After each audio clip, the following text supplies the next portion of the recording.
Olá, hoje a nossa aventura na descoberta da química vai pela eletrosfera. Nós queremos desvendar os mistérios da eletrosfera.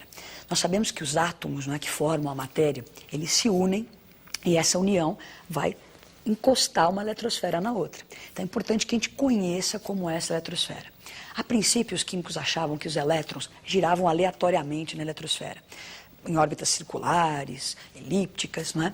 Com a ajuda do físico Niels Bohr, ele vai quantizar a eletrosfera. Então, nos seus estudos, ele percebe que cada elétron tem uma energia própria, diferente. Então, cada elétron gira numa órbita específica, dependendo dessa energia.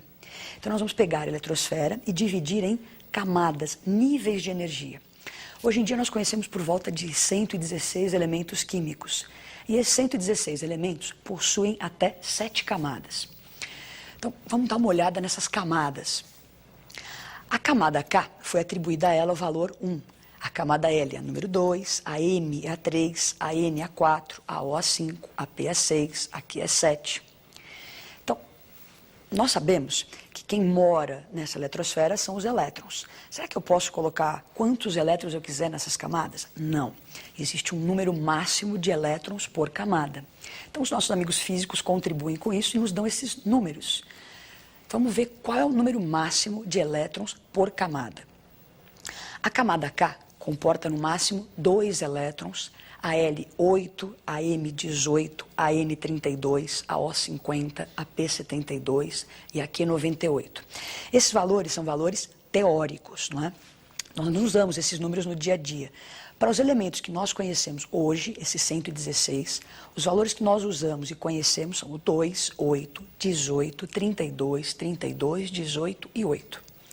Esses valores você deve guardar, memorizar.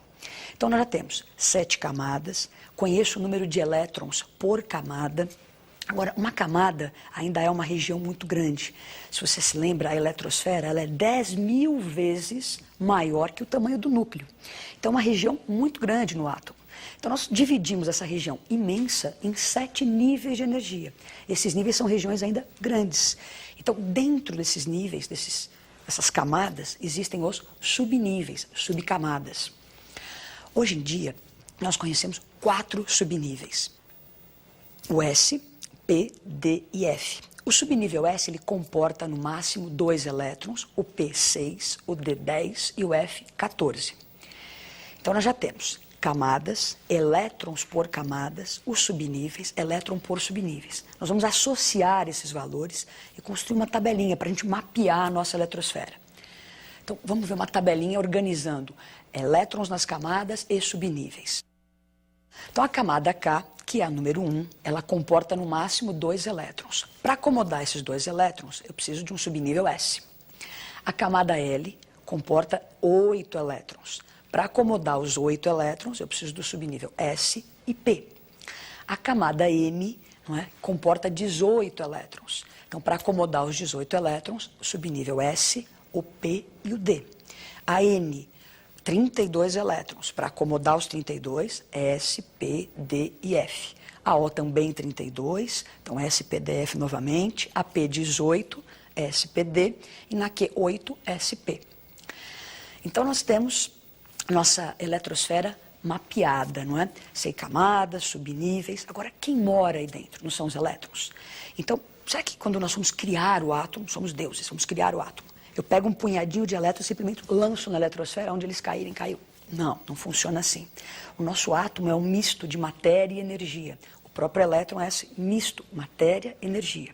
Então, na hora de se colocar os elétrons na eletrosfera, tem que se obedecer uma ordem de energia crescente para que esse átomo seja o mais estável possível.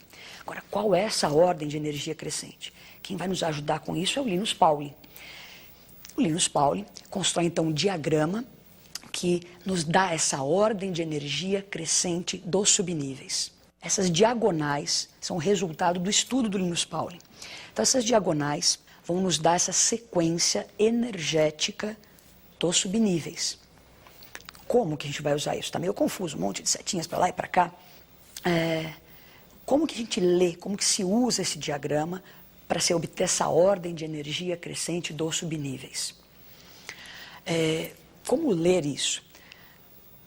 Então você tem a primeira setinha, passamos por cima do subnível 1S. Vamos lá para a segunda seta, sempre entrando por trás, 2S. Lemos a terceira setinha, vai lá atrás, 2P, 3S, atrás da outra, 3P, 4S, atrás 3D, 4P, 5S.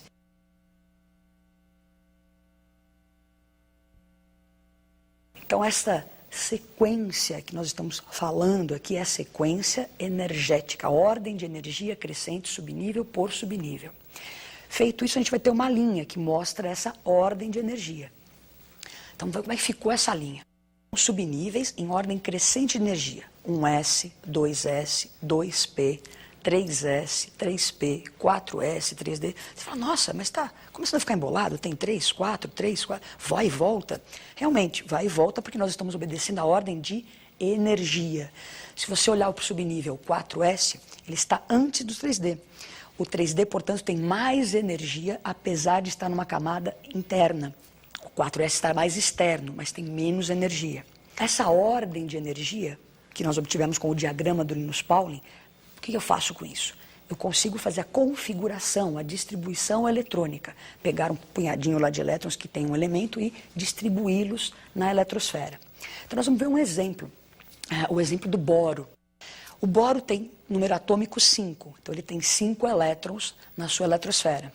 Então, tenho 5 elétrons na minha mão e vou distribuí-los. 1s2, o que é isso? 2 elétrons no subnível S da primeira camada. Então, já coloquei esses 2 elétrons. Importante que você saiba ler isso, né? Então, 1 indica a camada, a letrinha S é o subnível e esse 2, que parece o expoente, é o número de elétrons. Então, já coloquei 2 elétrons.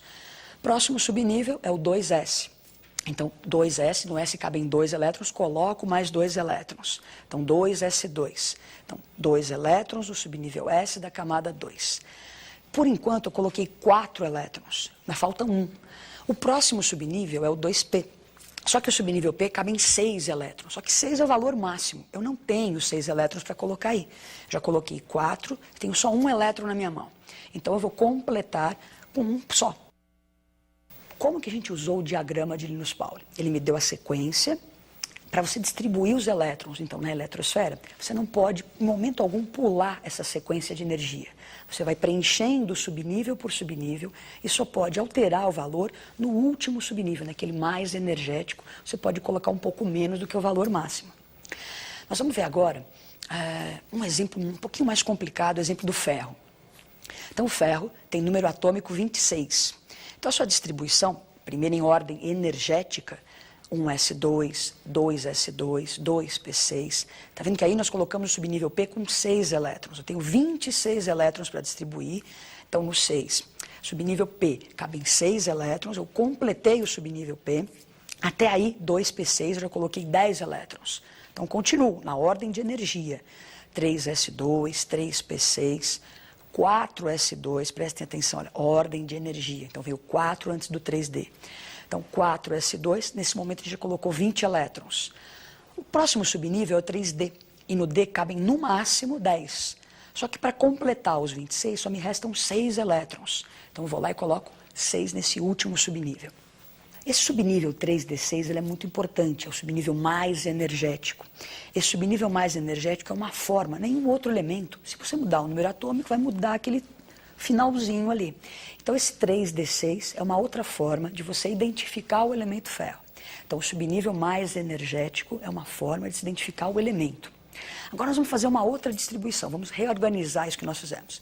Então, reorganizando a bagunça, nós vamos pegar essa distribuição que está em ordem de energia e agrupar os subníveis por camadas. Então, está lá, 1s2. Então, o que indica a camada?